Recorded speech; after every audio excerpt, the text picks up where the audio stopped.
Hi ಎಲ್ರಿಗೂ ನಮಸ್ಕಾರ. ಮದುವೆ ಮನೆ ಶೈಲಿಯ ಬನ್ಸೆ ರವದ ಉಪ್ಪಿಟ್ಟು ತೋರಿಸ್ತಾ ಇದ್ದೀನಿ. 1 ಕಪ್ ಬನ್ಸೆ ರವನ ಹುರ್ಕೊಳ್ತಾ ಇದ್ದೀನಿ. ಒಂದು ಕಡೆ ಪಾತ್ರೆಗೆ ಸ್ವಲ್ಪ ಎಣ್ಣೆ, ಸಾಸಿವೆ ಚಟ್ಪಟ ನಂತರ ಜೀರಿಗೆ, ಸಣ್ಣದಾಗಿ ಹೆಚ್ಚಿದ ಮೆಣಸಿನ್ಕಾಯಿ, ಈರುಳ್ಳಿ, ಉದ್ದಿನಬೇಳೆ, ಶೇಂಗಾ ಕಾಳು, ಆಲೂಗಡ್ಡೆ, ಬೀನ್ಸ್ ಹಾಗೆ ಕ್ಯಾರೆಟ್ನ ಹಾಕ್ತಾಯಿದ್ದೀನಿ.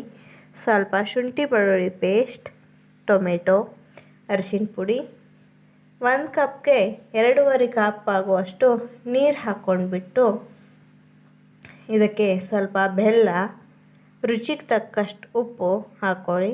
ಇದು ಕುದಿ ಬರೋವರೆಗೂ ಬಿಟ್ಕೊಂಡು ಕುದಿ ಬಂದ ನಂತರ ಇದಕ್ಕೆ ರವಾನ ಸೇರಿಸ್ಕೊಂಡ್ಬಿಟ್ಟು ಹಾಗೆ ಬಿಡಿ.